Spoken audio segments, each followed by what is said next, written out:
palestra hoje é de como ser um adolescente presbiteriano. Gente, a minha plataforma aqui mudou e eu não sei onde... Ah, tá, achei as mensagens. Achei as mensagens agora. Agora eu sei as mensagens onde fica. Então, caso vocês queiram falar alguma coisa, fiquem à vontade. A nossa palestra hoje vai ser de como ser um adolescente cristão. E não tem segredo nenhum, não é mesmo?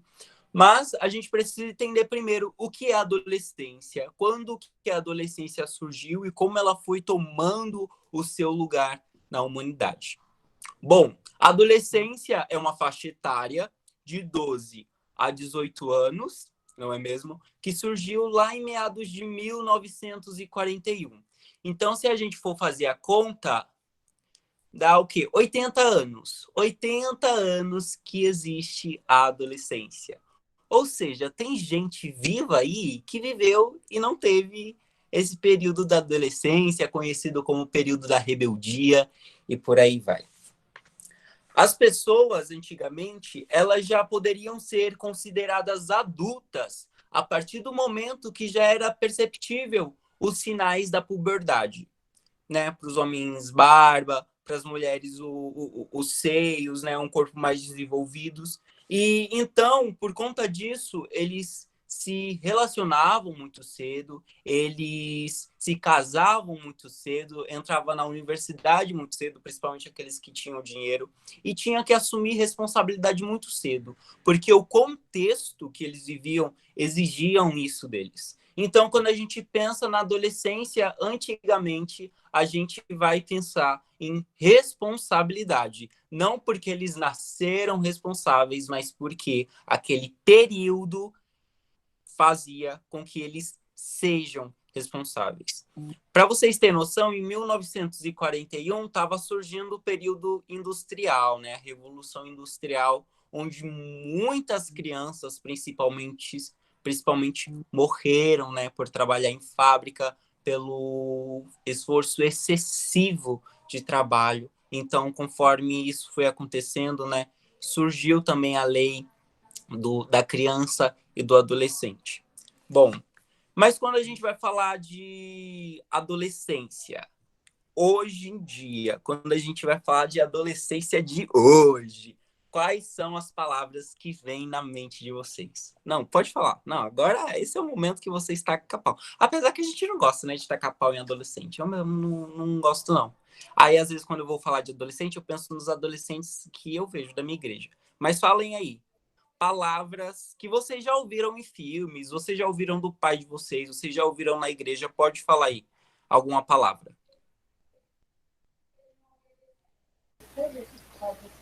E,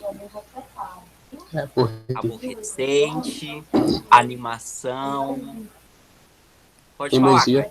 falar. Oi? Teimosia. Exatamente. Eu principalmente já ouvi isso bastante. Difícil, rebelde, timidez. Irresponsabilidade também. Irresponsabilidade. Exatamente isso. E é muito complicado a gente ver que um povo que antigamente assumiam trabalhos muito cedos e assumiam com excelência, tá bom, gente? Muitos adolescentes que trabalhavam e tinham seus cargos na sociedade, eles exerciam isso de forma muito bem, de forma excelente. Mas como a gente sabe, né, as pessoas que tinham acesso à educação, tinham acesso a um trabalho bom, eram somente pessoas da burguesia. Então, a grande maioria que não era da burguesia sofria e, por conta disso, precisou com que as leis foram criadas. Então, quando a gente fala de adolescente, hoje em dia, a gente pensa em diversas coisas.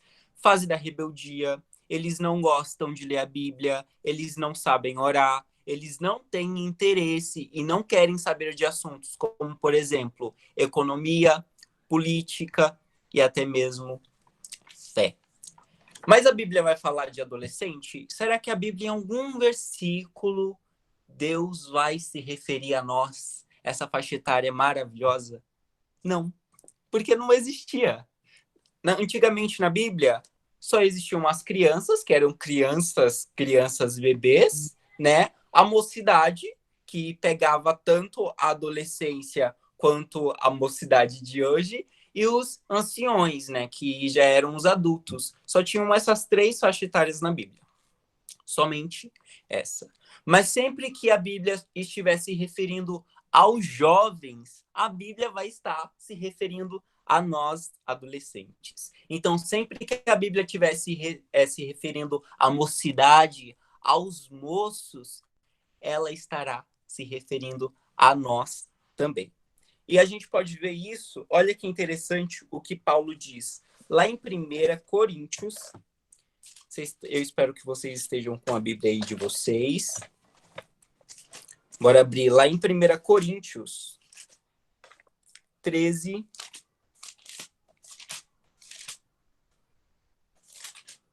13:11. Olha o que Paulo diz. Olha o que Paulo diz. Quando eu era menino, falava como menino, sentia como menino, pensava como menino. Quando cheguei a ser homem, desisti das coisas próprias de menino. Paulo, ele diz isso. Paulo, em nenhum momento fala. Quando eu era menino, falava como menino, sentia como menino, pensava como menino. Porém, quando cheguei a ser homem, continuei agindo como menino. Não, Paulo, em nenhum momento, Paulo ele fala que quando ele virou homem, ele continuou agindo como um menino. Ele falou, quando eu virei homem, eu deixei para trás as coisas próprias de menino. E aí a gente ainda pode ver quando Paulo vai escrever uma carta para Timóteo, né?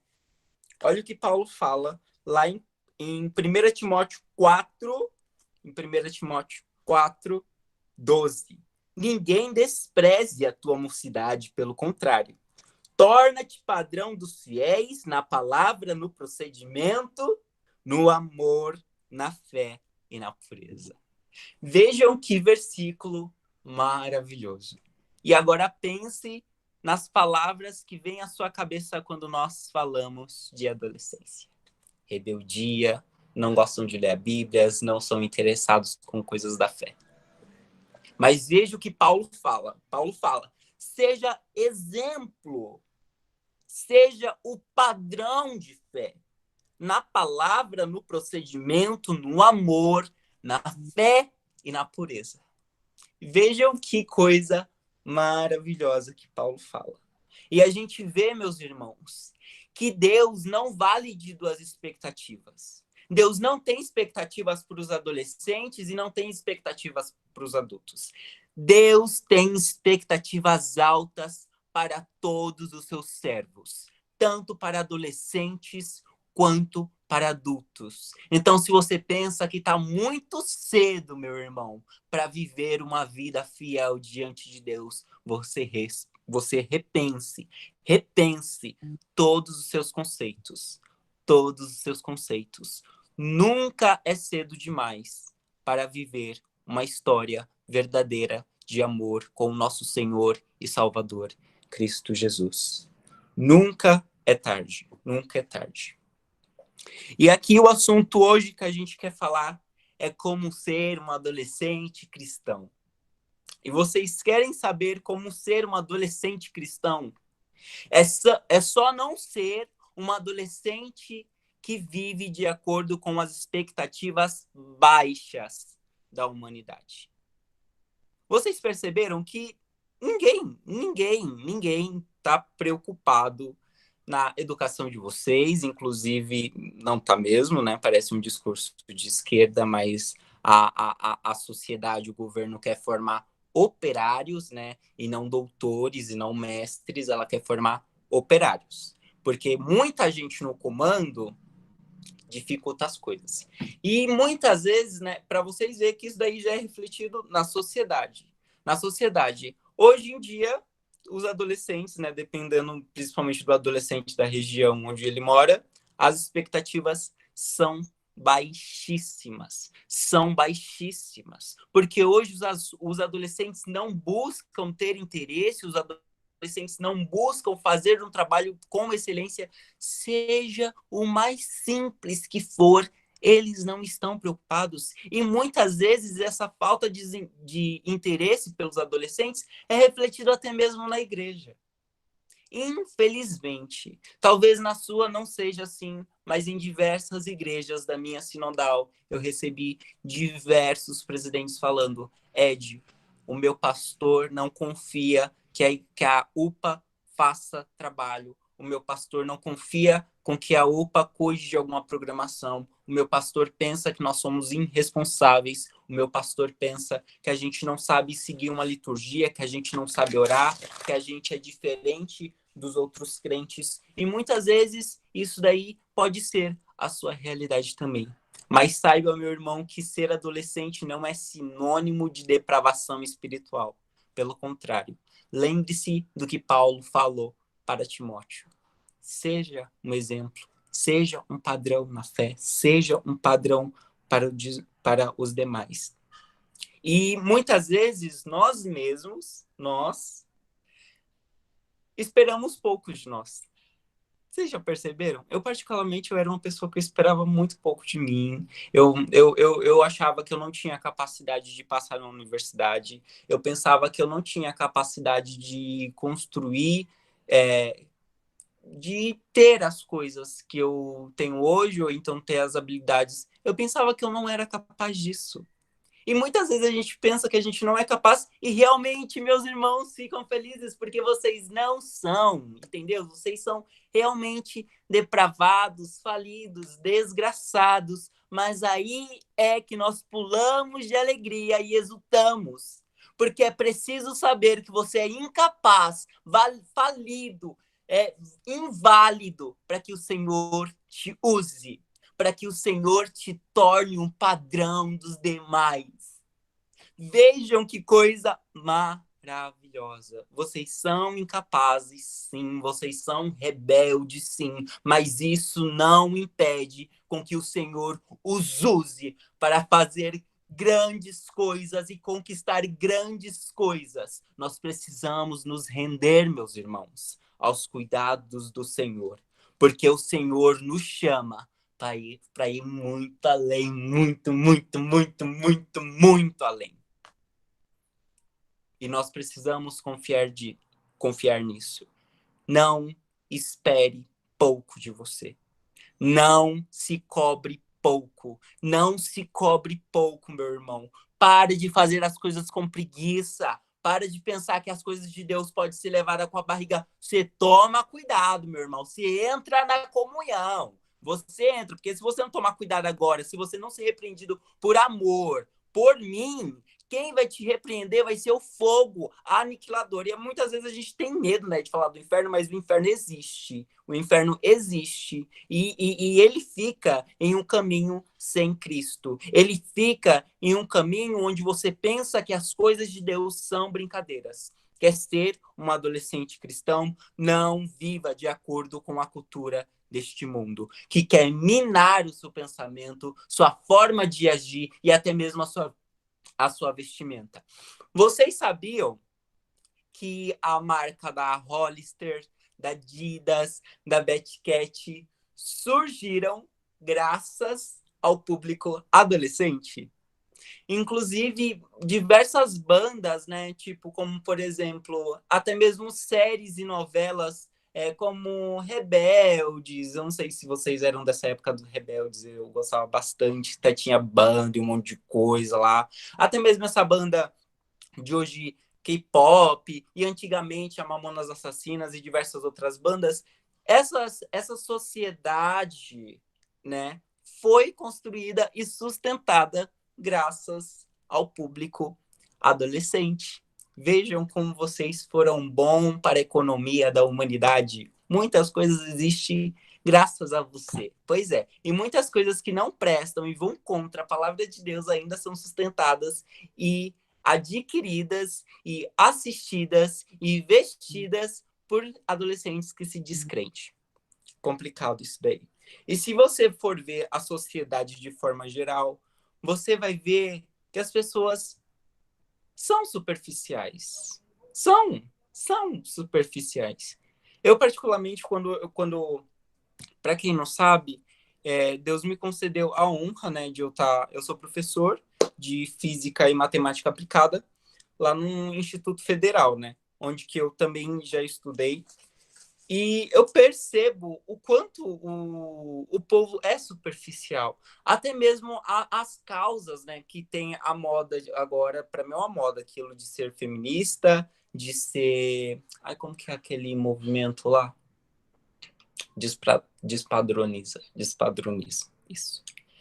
De ser desses movimentos, e muitas vezes eles são isso para que eles possam ser aceitos pelos seus amigos. Porque hoje em dia, se você for cristão, se você for conservador, não vai ter um grupo para que você se encaixe. Você não vai poder ser encaixado nesse grupo, porque você é uma pessoa conservadora, você é uma pessoa do século passado.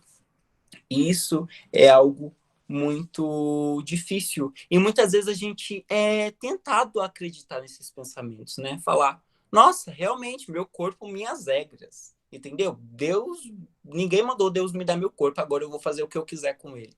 E não somente esses pensamentos, mas diversos outros pensamentos. Aqui em nenhum momento eu quero falar para vocês que ser contra o racismo é pecado. Não, pelo contrário. A gente só tem que tomar um cuidado muito grande em participar desses movimentos. Por que a gente tem que tomar cuidado? Porque muitas vezes esse movimento, né, que engloba diversos pensamentos, diversas doutrinas, talvez tenha uma doutrina que a gente não esteja muito de acordo. Não é mesmo? Como, por exemplo, o feminismo. O feminismo apoia a igualdade do homem e da mulher no mercado de trabalho. Eu sou muito a favor a isso. Muito bom, muito bom. Mas já tem outras coisas que a feminista prega que já não está de acordo com as escrituras. Como, por exemplo, alguém mandou mensagem aqui. O problema é a forma que esses movimentos tratam com determinadas questões. Exatamente. Exatamente. E não somente esse, mas também movimentos negros, né? Movimentos do despadroniza também, que inclusive eu estava lendo sobre, eu achei um movimento bem interessante, né, para despadronizar a sociedade, mostrar que nem sempre a pessoa alta, branca, magra é o padrão de beleza, mas assim como a mulher negra ou então a mulher gorda também pode ser um padrão de beleza, porque afinal de contas, seja como você é feito à imagem e semelhança de Deus. E nós, como crentes, nós somos a favor, né, dessas coisas. Nós somos a favor da despadronização, nós somos a favor da igualdade do homem e da mulher, nós somos a favor, né, com que todas as pessoas, independente da raça, seja digna de respeito. Só que esse movimento que eu estou falando não é do feminismo, não é do movimento negro, não é do movimento despadroniza, mas sim do movimento cristão. Meu irmão, eu estou falando do cristianismo. Se você é crente, você não pode ser feminista, você não pode ser do movimento negro, do movimento Palmares. Não, você tem que ser do movimento cristão, você tem que ser do movimento do cristianismo. E a gente perdeu a noção do que é isso.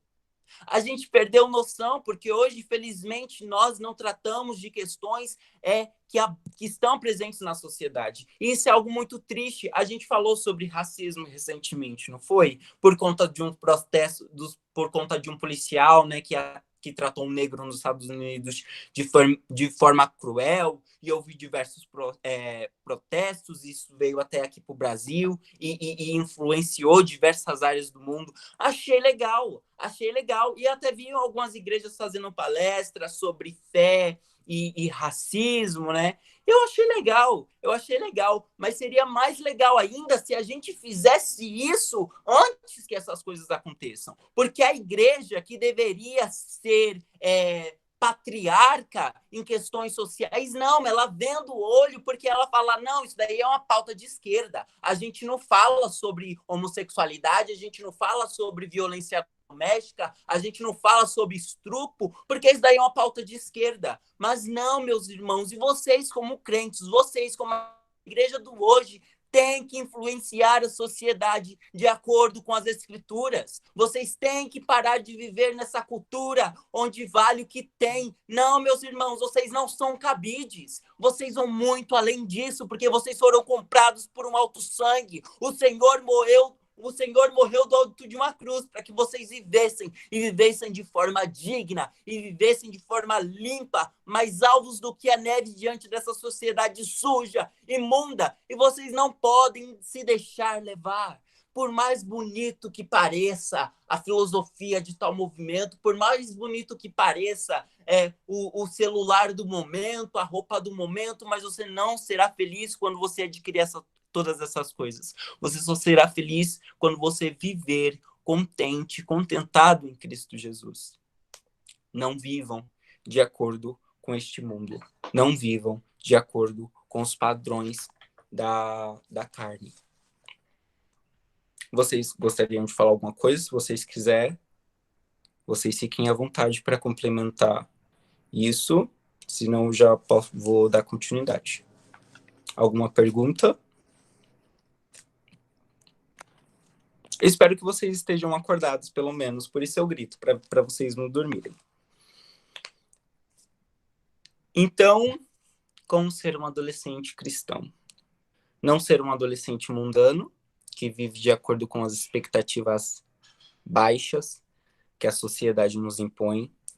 O que ser um adolescente cristão? É ser um adolescente que não vive de acordo com essa cultura que quer minar a nossa forma de pensar, a nossa forma de agir. Ser também um adolescente cristão é ser um adolescente forte, meu irmão. Um adolescente que ama a palavra de Deus e está sujeito à graça de Cristo e é testemunha viva daquilo que o Senhor fez conosco. Eu não sei vocês, mas eu conheço diversos amigos que se diz crente. Eu sou crente. Mas aí tem uma treta na sala onde a fé dele está sendo pisada, né? E ele fica quieto. Mas ele é crente. Mas quando alguém vem questionar a fé dele, ele não sabe explicar a fé dele. Ele não sabe, mas ele é crente. Aí quando vem a feminista lá falar um monte de coisa, mostrar os peitos, ele não fala nada. Por quê? Porque ele é crente. Ele não fala nada, ele tem que ser pacífico, ele tem que ficar de boa. E ele arruma diversas desculpas para não defender a fé dele. Eu, particularmente, eu cobro isso dos meus amigos. Mas teu professor... Gente, quando eu falo isso, defender a sua fé, eu não estou falando para você entrar lá na sala, começar a fazer um barraco com o seu professor. E, não é o quê? Não, gente. Vocês devem se posicionar, defender a sua fé de forma formal, tá bom? De forma, assim, bem bonitinho, com todo o intelecto possível, tá? Mas para que isso aconteça, você precisa conhecer a palavra de Deus, você precisa conhecer o Deus que você serve. E a gente vê a ausência disso, exatamente, de forma pacífica. E eu vejo bastante isso, diversos adolescentes que vê o evangelho sendo pisado, a fé cristã sendo pisado pela humanidade caída, e eles ficam quietos, como se ele não tivesse argumento nenhum. Por isso a gente deve defender a nossa fé, porque nós temos argumentos. E seja em qualquer área, meu irmão, seja em qualquer área, vocês terão argumentos para defender a sua fé. E muita gente gosta de vir para cima da gente com a ciência. Não, mas a pessoa não entende que meu filho é do meu Deus. Não, senta aí que tu vai me ouvir agora, entra na comunhão. É do meu Deus que provém toda a ciência, toda a matéria que existe. O Senhor não precisou mover um dedo. Ele apenas a criou com sua própria voz. Vejam que coisa maravilhosa! E até mesmo nas formas literais das escrituras, nós podemos defender a nossa fé e falar assim, tem muita coisa, meu irmão, que eu não consigo te explicar, porque o meu Criador vai além, ele transcende a sua criação, mas tudo que eu sei, meu irmão, é uma verdade absoluta. Vocês devem amar a palavra de Deus e vocês devem se posicionar para que o evangelho de Deus não seja envergonhado. Na verdade, para que o evangelho não seja envergonhado, não, mas para que você não seja envergonhado.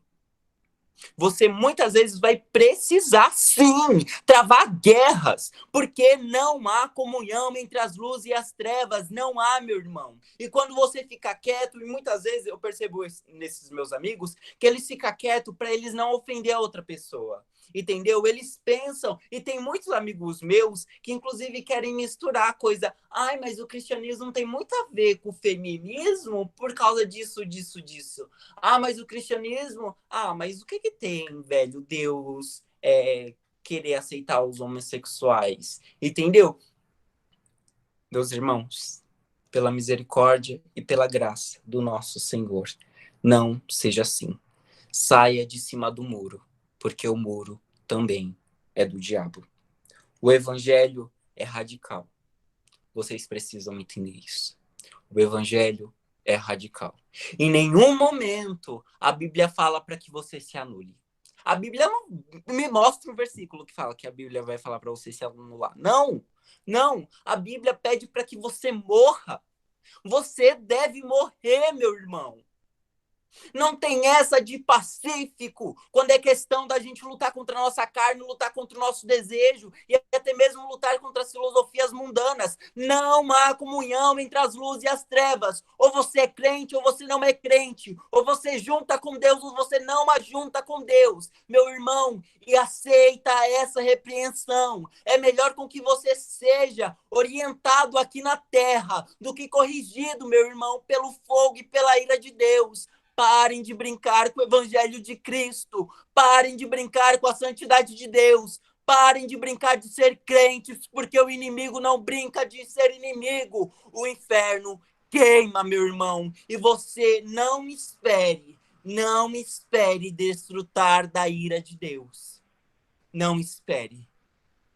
Fortaleça a fé de vocês. Se santifiquem, mostrem para o mundo que você é santo, mostra que você tem uma fé e que você sabe o que você acredita. Fala como Paulo, eu sei que tenho crido e eu sei que é poderoso.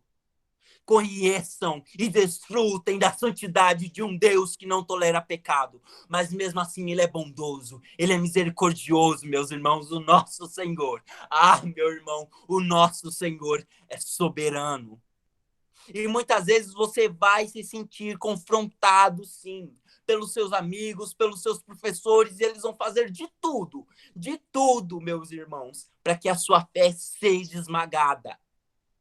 E se você não persistir, se você não estudar, ela será esmagada. E vocês precisam entender isso. E é nessa época de adolescência, que a gente deve usar o tempo que a gente tem para estudar cada vez mais as Escrituras. Meus irmãos, parem de brincar com Deus. Parem de brincar de ser crentes. Parem de pensar que você pode levar as coisas da igreja com a barriga. Parem, meus irmãos, parem.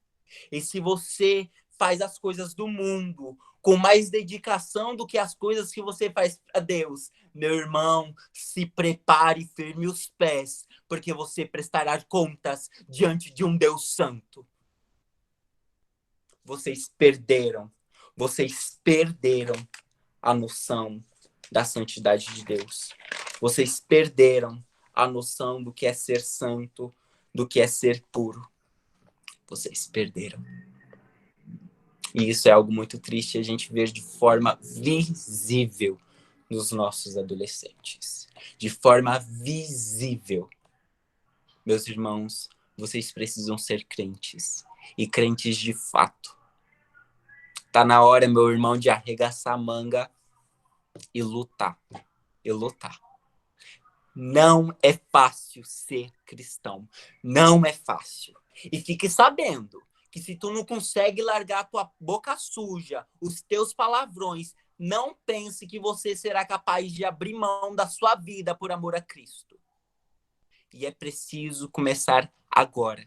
É preciso começar na adolescência. É preciso que até mesmo vocês se desafiem e queiram viver experiências com Deus. E é triste porque muitos adolescentes, quando eu falo experiências com Deus, o povo, o que é isso? Como que eu faço para ter experiência com Deus? Eu só oro? E é isso? Não. A vida cristã, meus irmãos, a vida cristã é algo maravilhoso. A vida cristã, meus irmãos, ela vai além das orações, elas vai além dos cultos de domingo. Orem para Deus. Fala, Senhor, me dê um coração, ó Pai amado, amável. E me dê uns olhos, ó Pai, sensíveis para que eu veja a tua graça, a tua misericórdia, o teu amor, a tua beleza, a tua perfeição em tudo aquilo que o Senhor criou. Nós precisamos de adolescentes fortes, adolescentes que levantam a bandeira do evangelho e são fortes e resistentes na luta contra o mal, na luta contra o inimigo. Vocês não fazem parte da igreja do amanhã. Por mais que muitas pessoas pensem que vocês, né? Porque tem gente que pensa que adolescente é café com leite em questões eclesiásticas. Mas não é não, meu amigo. Não é não. Não é não. Daniel era adolescente. E a fé dele fez com que ele, na verdade Deus, né? Através da fé dele, fez com que ele andasse no meio do fogo. E aí, era adolescente. E diversas outras pessoas da Bíblia foram usadas muito cedo por Deus e mostraram o testemunho. E vocês precisam ser assim, vocês precisam pegar esses exemplos. Vocês precisam ser exemplos, assim como Paulo falou para Timóteo. Seja exemplo, meu irmão, seja um padrão. Então, para a gente ser um adolescente cristão, a gente também precisa ser ferventes em oração. E isso é algo que a gente percebe que adolescente não sabe orar. Gente, tem adolescente que em vez de orar para Deus, orar para o Espírito e falar em nome de Cristo, falar em nome de Deus. É um negócio assim que você fica meio assustado. É melhor você só orar o Pai Nosso mesmo. E tá tudo ótimo. Porque as pessoas não sabem mais orar. Não sabem. Tem muitos adolescentes, inclusive, que fazem orações mecânicas. Meus irmãos, vocês sabem o que são oração? Você sabe, na verdade, você tem noção do que é ter a oportunidade de se dirigir a Deus. Vocês têm noção disso? Veja que negócio maravilhoso você falar com o Criador de todas as coisas. Isso daí é genial. É genial. E muitas vezes a gente arruma uma postura, eu não sei se vocês já falaram com alguém importante, mas quando a gente vai falar com alguém importante, a gente até escreve o textinho no bloquinho de notas, né, para ver se tá tudo certo. A gente manda para aquele nosso amigo que manja de português, pra gente não passar nenhuma vergonha. Só que com Deus a gente tá nem aí. A gente tá nem aí da forma que a gente se apresenta diante de Deus. A gente tá nem aí para as coisas que a gente coloca diante de Deus. Muitas vezes a gente ora sem acreditar, a gente só ora pelo simples fato de pedirem para a gente orar, ou pela obrigação que a gente tem de orar, né? Pelo peso da consciência que nos dá, graças a Deus pelo peso da consciência, porque se o povo não ora mesmo com o peso na consciência, imagine se não tivesse isso. Entendeu? E nós precisamos de adolescentes que orem assim como João Inox. João Inox, meus irmãos, quero eu orar como João Inox. Até a rainha lá do negócio falou assim: meu Deus, eu não tenho medo das tropas, não. Eu tenho medo, o quê? Da oração de João Inox. E isso daí é fato, está registrado. Eu posso mandar o link para vocês sobre essa história.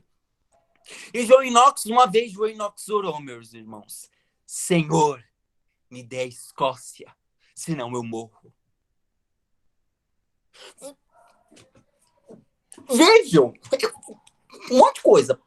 Nunca na minha vida eu ia pensar de falar assim: Deus, me dê São Paulo, senão eu morro. Não. E sabe por que a gente não tem um leque de pedidos de oração? Sabe por que as nossas orações só se resumem a pedir e agradecer, e nem agradecer a gente sabe direito? Porque a gente não tem o costume de orar. A gente não tem, meus irmãos. A gente não tem. Fala aí quantas horas você ora por dia. Fala. Fala em quais momentos vocês oram. Fala. É difícil encontrar um adolescente que consiga fazer uma oração que dure 4 minutos. É difícil. Porque nós não temos o hábito de orar. Nós não sabemos o que pedir. E claro, com certeza eu já passei por isso de não saber o que eu quero pedir para Deus. Até que chegou um momento que eu falei, infeliz, desgramado, tu vai orar, eu quero junho. Olha, que se tu se levantar desse joelho e tu não agradecer por tudo que tu escreveu nos papéis, olha, nossa, que o Senhor te aniquila. Ainda bem que tu sabe que não vai te aniquilar, porque o Senhor é soberano e misericordioso. Mas o que eu fiz? Eu peguei um papel lá, e eu comecei a escrever um monte de coisa pelas coisas que eu sou grato. Gente, eu escrevi um monte de coisa, um monte de coisa. Deu umas 5 páginas. Chegou um momento que eu estava agradecendo pela tabela periódica, pela matemática. E eu me ajoelhei diante de Deus e eu falei tudo aquilo que eu era grato. Senhor, eu sou grato por isso. Senhor, eu sou grato por aquilo. E chegando em um momento que eu fui falando as coisas que eu sou grato sem olhar no papel. Sem olhar no papel. E muitas vezes a gente pensa que a vontade de orar vai brotar aqui no meu coração. Meu irmão, a vontade de orar só vai brotar no seu coração quando você vê que você está ferrado. Quando você vê que você está precisando realmente de uma ajuda divina e que não existe ninguém, nada que pode te ajudar. Aí tu vai se sentir motivado. Entendeu? Mas se isso não acontecer, você não vai querer. Você não vai querer. E na verdade não é você, né? Porque o espírito anseia, mas a carne não permite. Mas vocês precisam, meus irmãos, se encontrar diante de Deus frequentemente. E não precisa, né, ser uma oração onde se você se ajoelha. Você pode orar, se levar a Deus em qualquer momento. Em qualquer momento. Seja lavando louça, seja tomando banho, seja fazendo qualquer outras coisas. Falem com Deus. E seja o que for, falem com Deus. Arrumem experiências com Deus. Para que um dia vocês possam falar, eu orei e o Senhor me deu. Eu pedi, o Senhor me deu. Ou então eu pedi, o Senhor não me deu e louvado seja o nome dele porque ele me deu um negócio melhor. Que no caso é a sua vontade feita. Precisamos ser ferventes em oração. O nosso coração precisa arder com o Evangelho de Cristo. Nós precisamos arder com o Evangelho de Cristo. Nós precisamos de adolescentes santos. Ai, como a gente precisa de adolescentes santos. E se você olhar seus amigos da escola, até mesmo seus amigos da igreja, você verá o quanto, meus irmãos, nós necessitamos de adolescentes santos. Porque hoje a gente perdeu noção do que é santidade. Nós perdemos hoje a noção do que é a santidade até mesmo do próprio Deus. Nós não sabemos mais. Nós não sabemos. Mas quando a gente vai falar da santidade de Deus, além de ser a tradução normal, né, que é Kadash, que significa separado para consagração, ela também vem no sentido de transcender. Ou seja, o ser mais perfeito que o Senhor criou, que no caso são os arcanjos, né, que são aqueles anjos com 6 asas, eles são apenas um micro-organismo diante da santidade de Deus, porque o Senhor vai além. Meus irmãos, o Senhor vai muito além. E você não consegue mensurar. Você não consegue mensurar porque o Senhor, ele é santo. E a santidade dele transcende. E quando nós estudamos sobre os atributos de Deus, nós vemos o quão pecadores nós somos. O quão carente nós somos.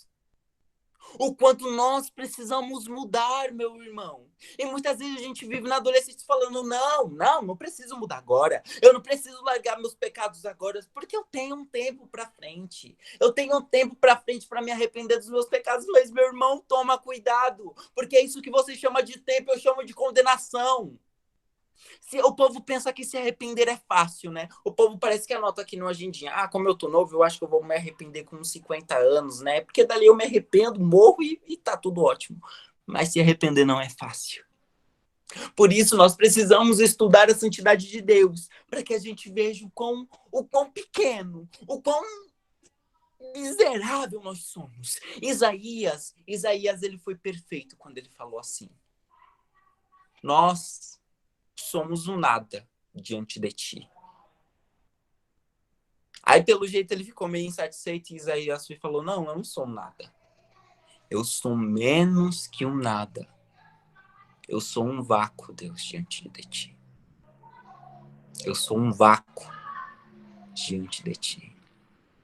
E eu não sei se alguém aqui conhece de física, essas coisas, mas um vácuo, gente,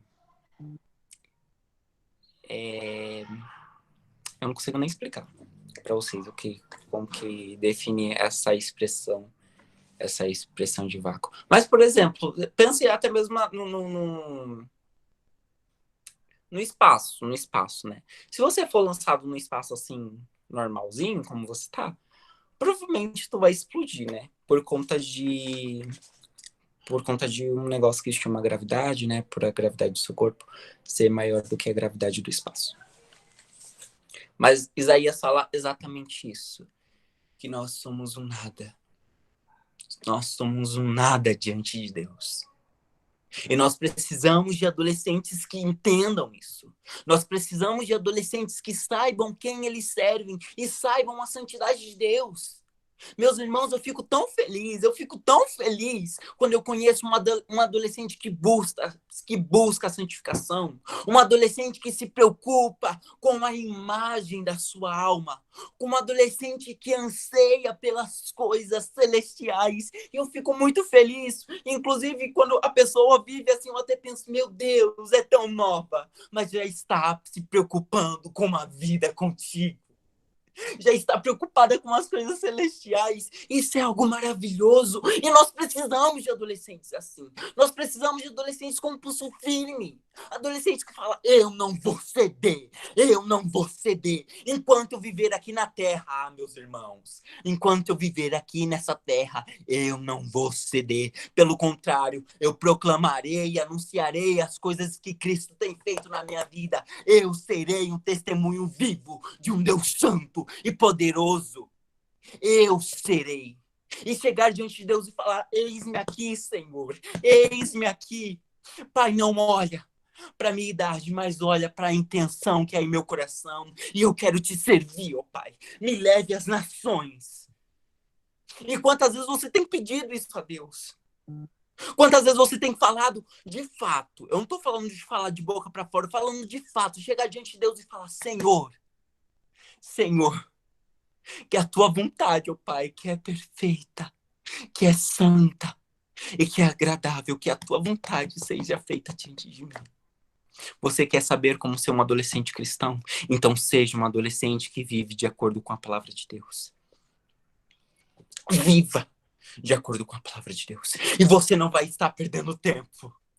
Você não vai estar perdendo tempo de forma nenhuma. Eu lembro que quando eu estava estudando para...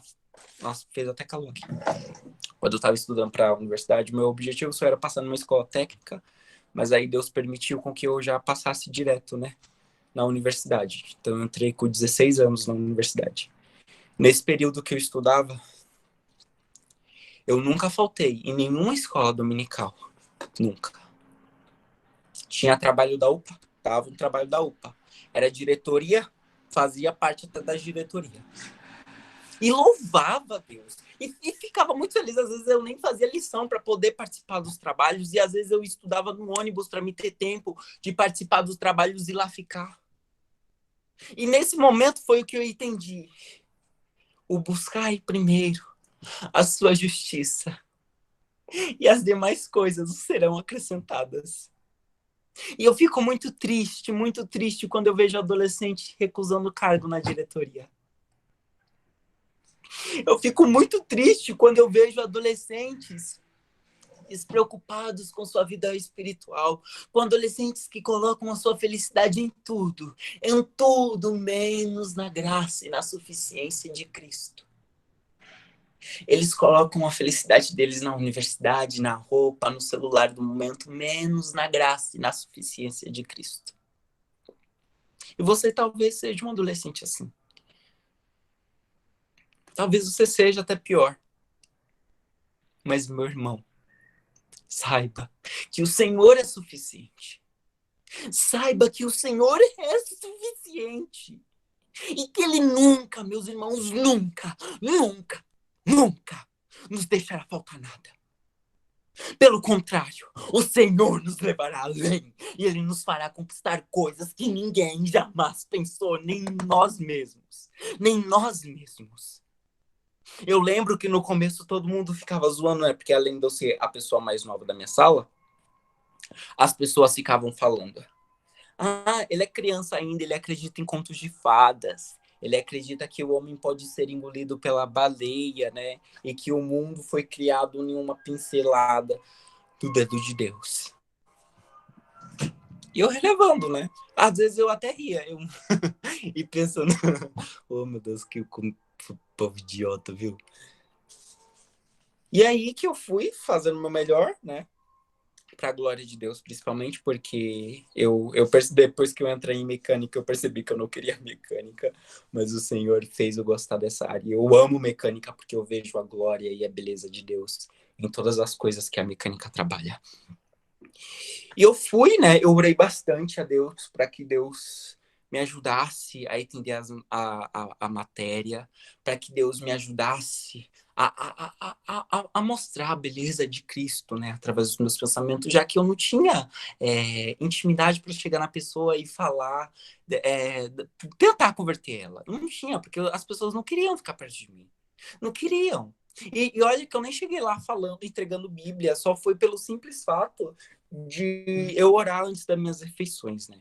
Então eu fiz alguns amigos sim, que eram crentes, mas aqueles que não eram crentes também não queriam papo comigo.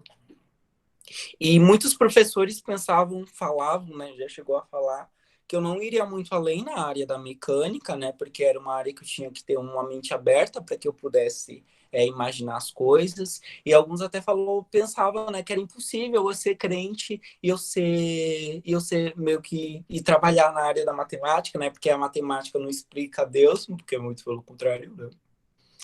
Ai, ai. Inclusive, se existe matemática, porque existe um Deus todo soberano, não é mesmo? Porque a matemática, ela não foi criada, na verdade, por um homem, né? A matemática, ela foi descoberta pelo homem. Então, quem será que criou a matemática? O Big Bang? Duvido muito.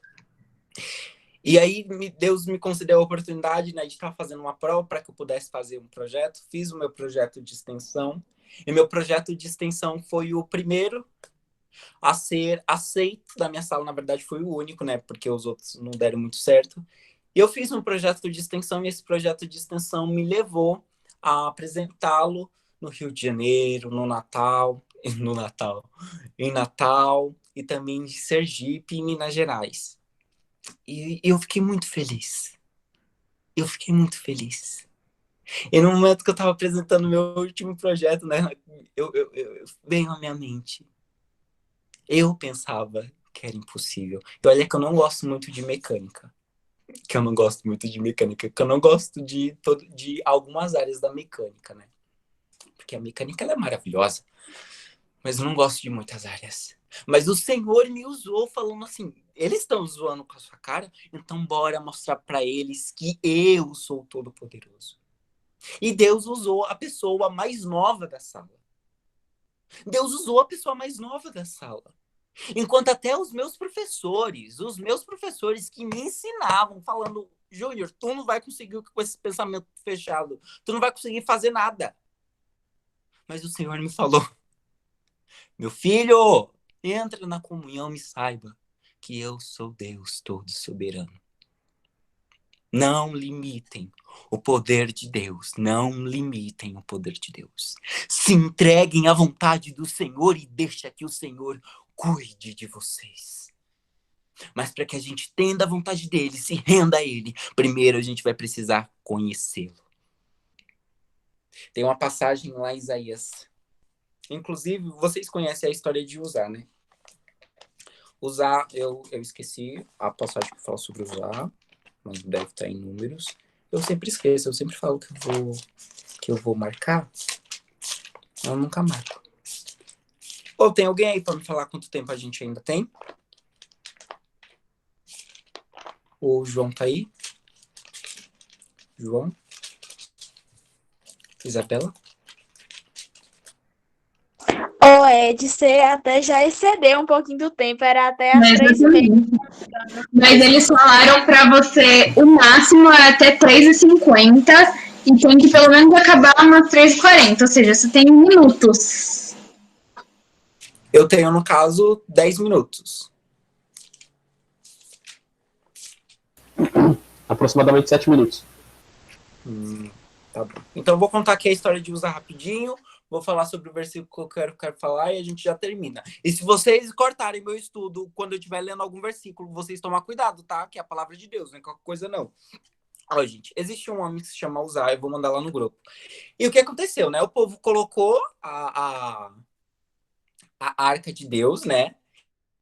Em cima de um carro novo, né? Que pelo jeito era conduzida pelo boi. E o boi tropeçou.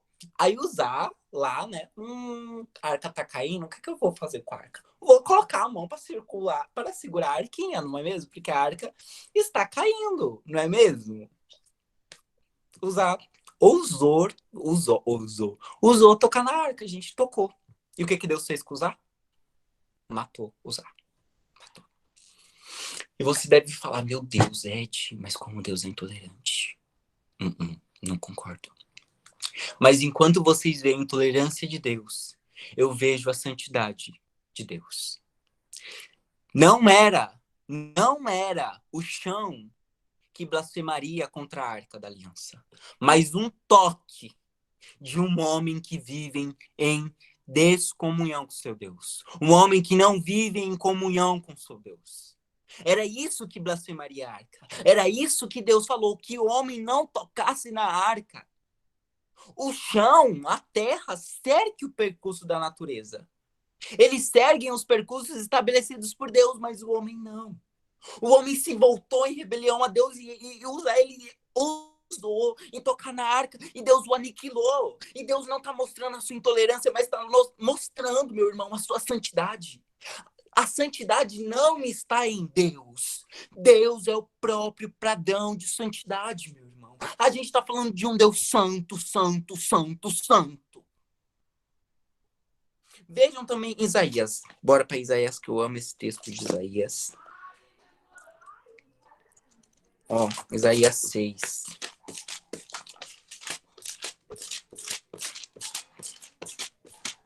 Ó, Isaías 6 vai falar assim, ó. No ano da morte do rei Uzias, eu vi o Senhor assentado sobre um alto sublime trono, e as abas das suas vestes enchiam o templo. Serafins estavam por cima dele, cada um tinha 6 asas, com 2 cobriam o rosto, com 2 cobriam os pés, e com 2 voavam. E clamavam uns para os outros, dizendo: Santo, Santo, Santo é o Senhor dos exércitos, toda a terra está cheia da sua glória. E percebam que Isaías ele fala que as abas enchiam todo o templo. E aqui, meus irmãos, fazendo referência ao poder, porque quanto maior a aba, maior era o poder de Deus. E o poder do Senhor enchia todo o templo.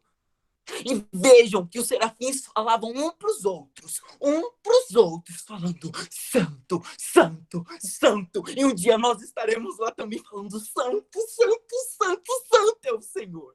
Santo é o Senhor, o qual a glória enche toda a terra, porque o Senhor não cabe no templo, porque ele transcende toda a sua criação. O Senhor transcende tudo aquilo que ele foi criado. E nós um dia também estaremos lá diante dele falando Santo, Santo, Santo é o Senhor. E quando nós entendemos a santidade de Deus, nós também vemos a tua misericórdia e o teu amor para conosco.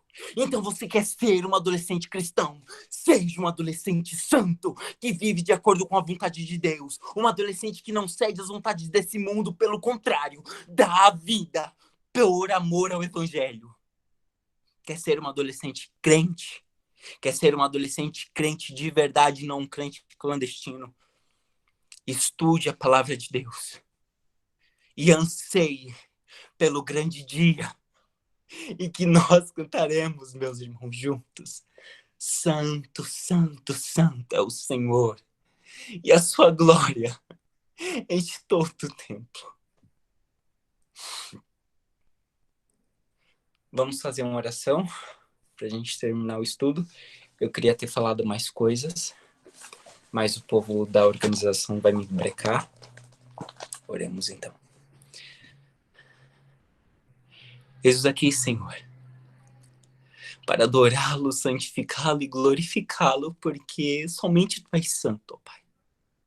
Nada e nem ninguém pode ser comparado a Ti, ó Pai amado, porque tudo aquilo que vimos, tudo aquilo, ó Pai amado, que nós somos incapazes de imaginar, foi o Senhor quem criou, foi o Senhor quem fez, ó Deus. Neste momento eu venho diante de Ti, ó Pai amado, pedindo para que o Senhor abençoe os adolescentes da Tua igreja.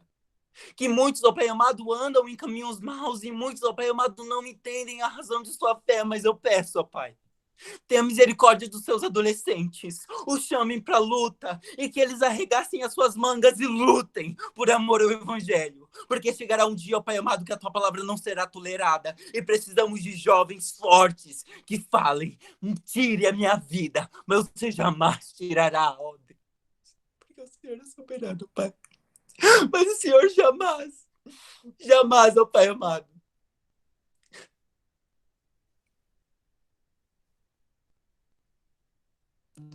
Tu chame pra luta, ó Pai.